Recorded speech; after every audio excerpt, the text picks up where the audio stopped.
Segunda Epístola de Pedro, capítulo 1, versos de 5 a 11. Amém? Vai nos dizer assim: por isso mesmo, vós, reunindo toda a vossa diligência, associai com a vossa fé a virtude, e com a virtude o conhecimento, com o conhecimento o domínio próprio, com o domínio próprio a perseverança, com a perseverança a piedade, com a piedade a fraternidade, com a fraternidade o amor. Porque estas coisas existindo em vós e em vós aumentando, fazem com que não sejais nem inativos, nem infrutuosos no pleno conhecimento de nosso Senhor Jesus Cristo. Pois aquele a quem estas coisas não estão presentes é cego, esquecido da purificação dos seus pecados de outrora. Por isso, irmãos, procurai com diligência, cada vez maior, confirmar a vossa vocação e eleição, porquanto, procedendo assim, não tropeçareis em tempo algum. Pois desta maneira é que vos será amplamente suprida a entrada no reino eterno de nosso Senhor e Salvador Jesus Cristo. Nós vemos, amados, nesse capítulo, nesse trecho dessa carta, na verdade, um caminho, uma direção para nós. E como ele vai deixar bem claro, para confirmar a nossa vocação e evitar tropeços na nossa caminhada. Às vezes, quando nós pegamos uma leitura que coloca os textos como ele está dizendo aí, né? Você junta a fé com a virtude com o conhecimento com o domínio próprio com a perseverança. Aí você vai olhando esse jogo de palavras e meio que diz, não, mas aí... Assim como muitas vezes a gente passa pelas genealogias, né? E fulano, que gerou cicrano, e a gente acha que ali não tem nada, mas tem. Dentro da genealogia, há histórias maravilhosas. Por exemplo, quando você vê uma quebra da história da genealogia para registrar um rapaz que o seu nome significava dor. A oração de Jabes, né? Mas Jabes não aceitou aquilo, disse, não, eu não aceito que o meu nome seja isso, eu não aceito que o meu destino seja traçado como alguém que causa dor. E a palavra diz que ele orou a Deus e pediu que lhe alargasse as fronteiras e que lhe fizesse próspero. E Deus assim ouviu a sua oração. Então, no meio da genealogia tem ali uma quebra de parâmetro de fé. Esse texto também, se nós olharmos com atenção, amados, ele tem uma direção muito valiosa. A primeira coisa que eu quero chamar a atenção a essa leitura é que ele começa dizendo que com diligência. Diligência, amado, significa com muito interesse, com muito cuidado, com muita atenção, prestando bem atenção, procure fazer isso. O quê? Primeiro, associar a sua fé. Nós estamos falando aqui para pessoas que têm fé, amém? Você tem fé em Jesus Cristo. Amém. Você é eleito de Deus, como o texto aqui diz, para confirmar a vossa eleição. Você tem fé. Então pegue a fé, a sua crença em Cristo e associe essa fé a uma virtude. O que significa virtude, amados? Significa um caminhar correto, um caminhar com, vamos dizer assim, íntegro, reto, justo. Ou seja, eu tenho que pegar a minha fé e transformar a minha fé numa caminhada. Porque a fé sem ação, ela é morta, ela é inoperante. Abraão foi chamado pai da fé, não apenas porque teve fé, mas porque associou a sua fé a um comportamento de virtude. O fato, amados, é que ele não foi chamado de pai da fé simplesmente por crer, mas porque ele associou ao seu modo de crer uma caminhada. Se nós cremos, amados, nós precisamos ter passos de fé. E esses passos de fé envolvem virtude, envolvem um comportamento em conformidade com aquilo que nós cremos. Porque se cremos, então, de fato, precisamos andar naquilo que nós cremos. Então é preciso entender isso, que esse padrão de pensamento e essa conduta diferente, a virtude, ela precisa também vir acompanhada de conhecimento. Afinal de contas, como eu vou professar uma fé e como eu vou andar num caminho que eu não conheço? Essa fé não vai muito longe. Se eu tenho fé e se eu quero viver aquilo, eu preciso então conhecer. Não é à toa que a palavra todo tempo está nos instruindo. Crescei na graça e no conhecimento do Senhor. O próprio Senhor Jesus vai dizer em João capítulo 8, verso 32, conhecereis a verdade e a verdade vos libertará. Quanto mais conhecimento eu tiver de Deus, de sua palavra, de sua vontade, eu vou ficando mais liberto das minhas amarras, das minhas crenças antigas, daquilo que me aprisionava e me impedia de viver essa vida virtuosa.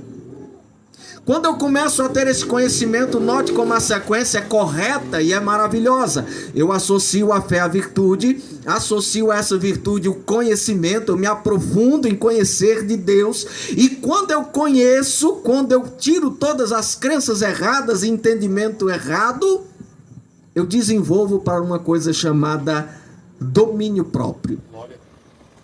Agora, esse aqui é bom. Domínio próprio é o domínio de si mesmo. É se conhecer.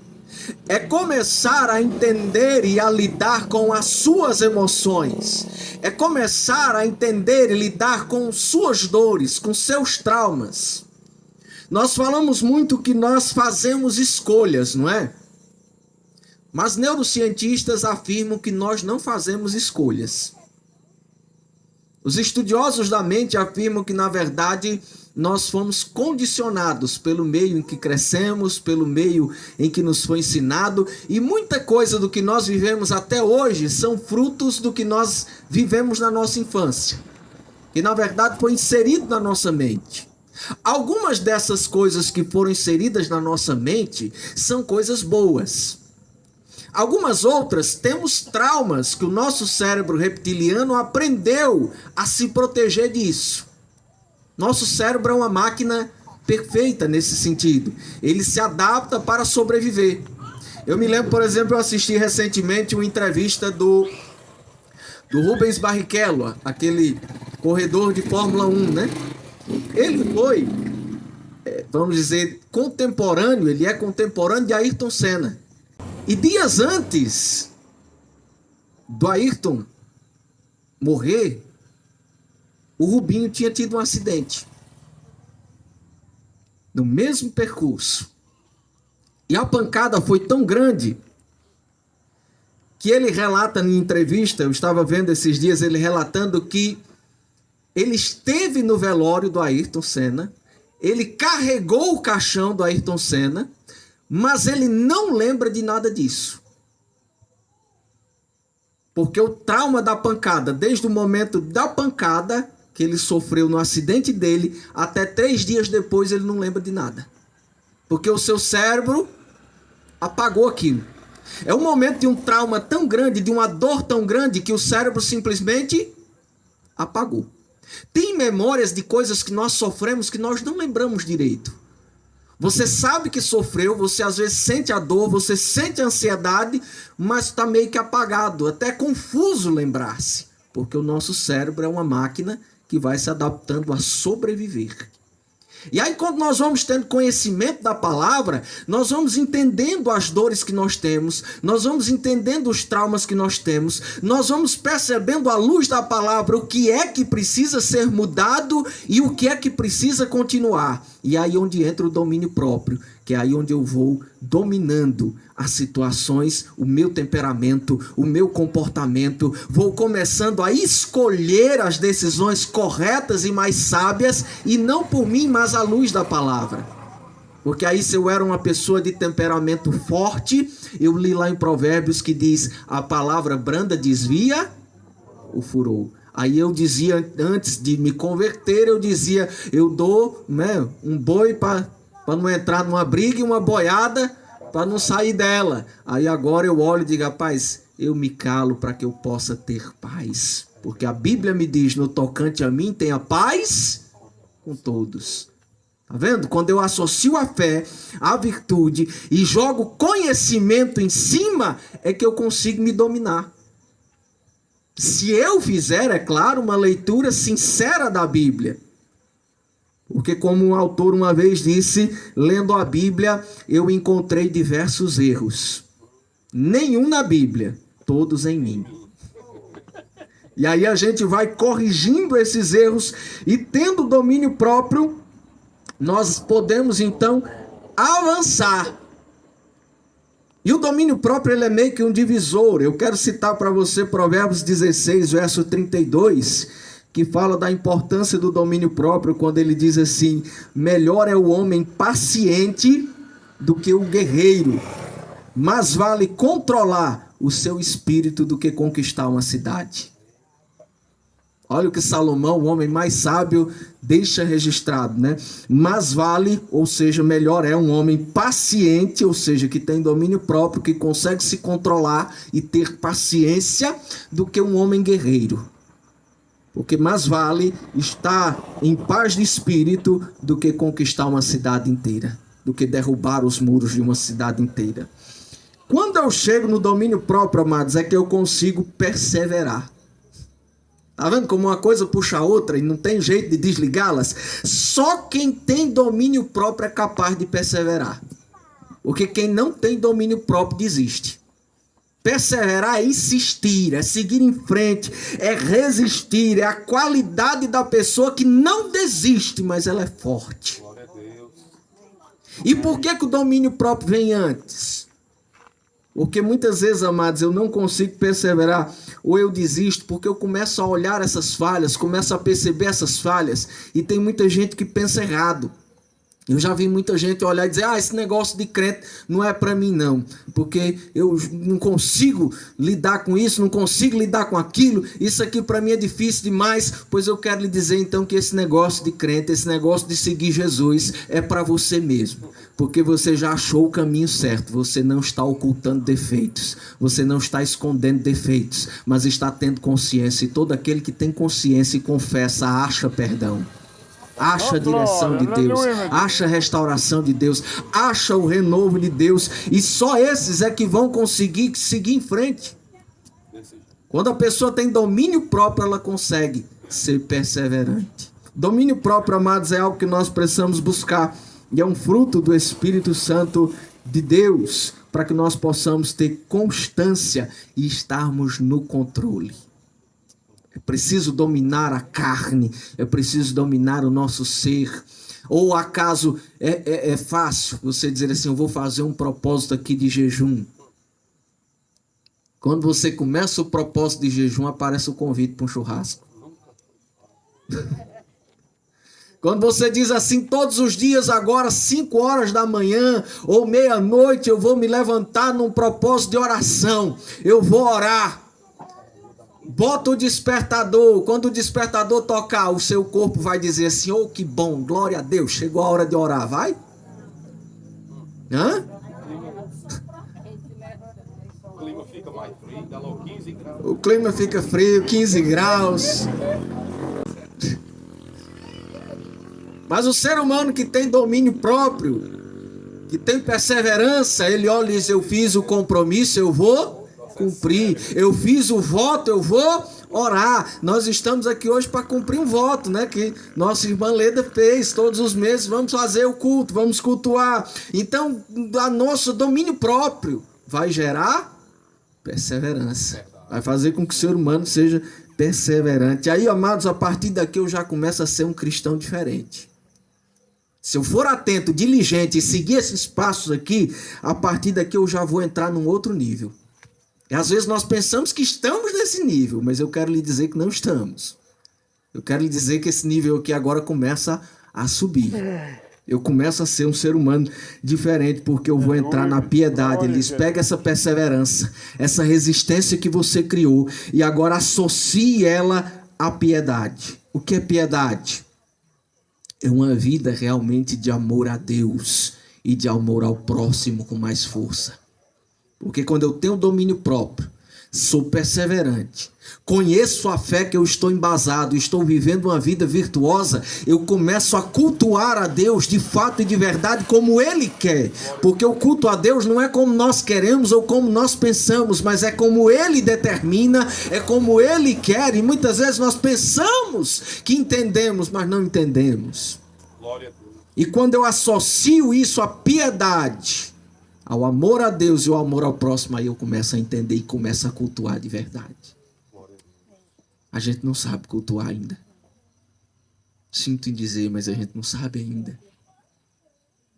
Uma das coisas mais lindas que eu vejo, por exemplo, e que passam despercebido todos os dias no nosso entendimento, é o momento do ofertório, por exemplo, quando é colocado o gasofilácio e nós vamos ali alegremente deixar a nossa oferta, mas nós nos esquecemos do que a palavra diz. O que a palavra diz? Se alguém tem algo contra ti, vai lá primeiro e se reconcilia com o teu irmão, depois você vem e bota a oferta. Se reconcilia com teu irmão, depois você me adora. Faz as pazes com quem você feriu e com quem lhe machucou, depois você me adora. Olha para o teu irmão, ama o teu próximo como a ti mesmo, depois você me adora. E olha que eu estou botando, ama o teu próximo como a ti mesmo. Jesus foi mais além, porque ele olha e diz, ama o teu próximo como eu os amei. Aí quando nós chegamos a esse nível, amados, de amar a Deus e de amar ao próximo e de realmente viver uma vida de piedade, nós estamos prontos para a vida em fraternidade. Nós estamos prontos para a vida em comunidade, para a vida em igreja. Igreja que deveria entender isso aqui na íntegra, mas a igreja precisa rever os primeiros passos e precisa recomeçar essa caminhada. Por isso uma palavra como essa é importante, porque fraternidade é harmonia e união, afeição de irmãos.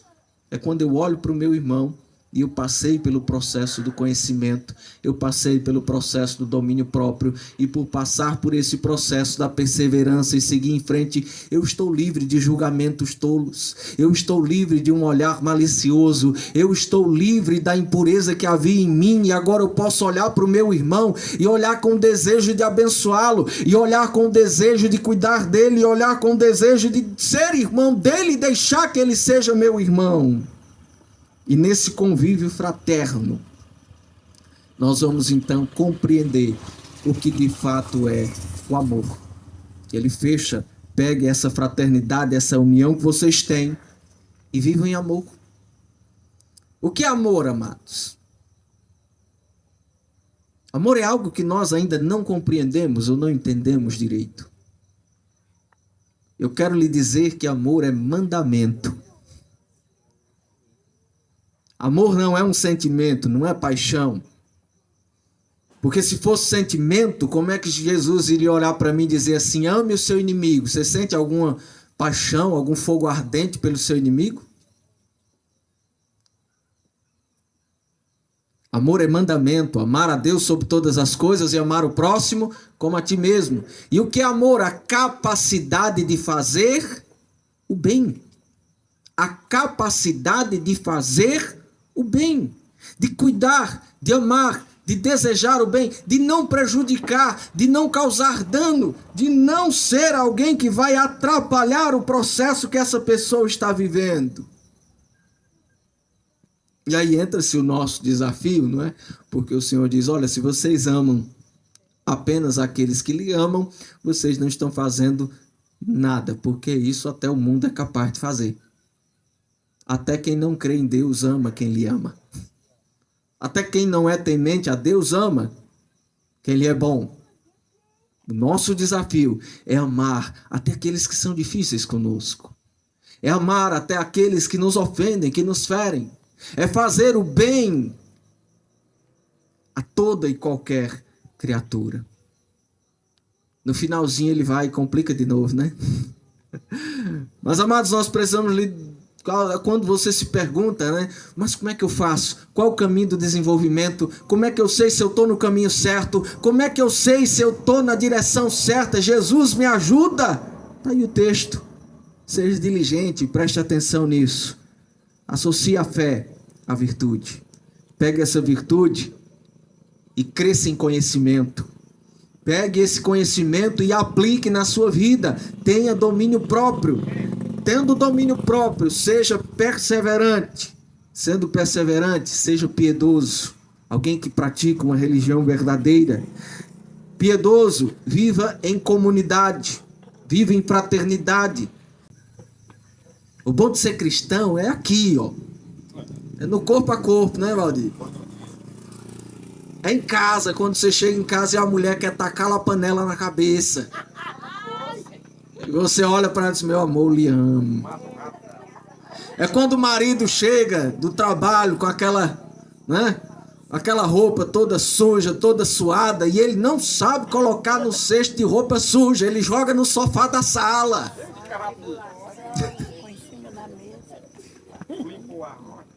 É quando o colega de trabalho olha pra gente e diz, você não sabe fazer nada direito, rapaz, pelo amor de Deus, e você fez tudo direito. Mas você sabe que aquilo é uma implicância. E você olha e diz, meu Deus, segura minha língua, Jesus, me ajuda. Ser crente dentro da igreja é fácil. E quando sai? Continuamos crentes quando saímos da igreja?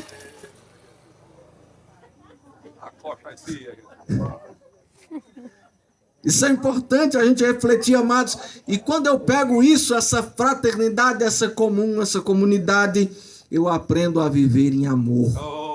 Eu aprendo a fazer o bem. Eu lembro de uma postagemzinha no Instagram que resume o que é amor, né? Ele mostra o marido zangado com a esposa. Aí tá chovendo e o marido tá assim, ó, com guarda-chuva aqui protegendo a esposa e com a cara feia pro outro lado. Amar é isso. Eu tô zangado, eu tô com raiva, eu me feri. Mas eu não vou lhe fazer o mal. Porque o meu Jesus disse que eu não devo fazer mal a ninguém. Que eu devo segurar, que eu devo viver em amor. Tá vendo? Então, essa passagem de 2 Pedro, capítulo 1, verso de 5 a 11, amados, traz esse caminho que é sobremodo excelente para a nossa vida. E a gente precisa repensar, rever esses passos. E se estamos falhando em algumas dessas coisas, vamos voltar ao lugar. Não vamos desistir, não vamos dizer, não, esse negócio não dá para mim, não é por aí, não, eu vou desistir dessa caminhada. Não, estamos falhando em algum lugar? Volta e conserta, porque conhecereis a verdade, e a verdade vos libertará. Quando eu conheço, é para mim consertar. Então, glória a Deus por essa noite.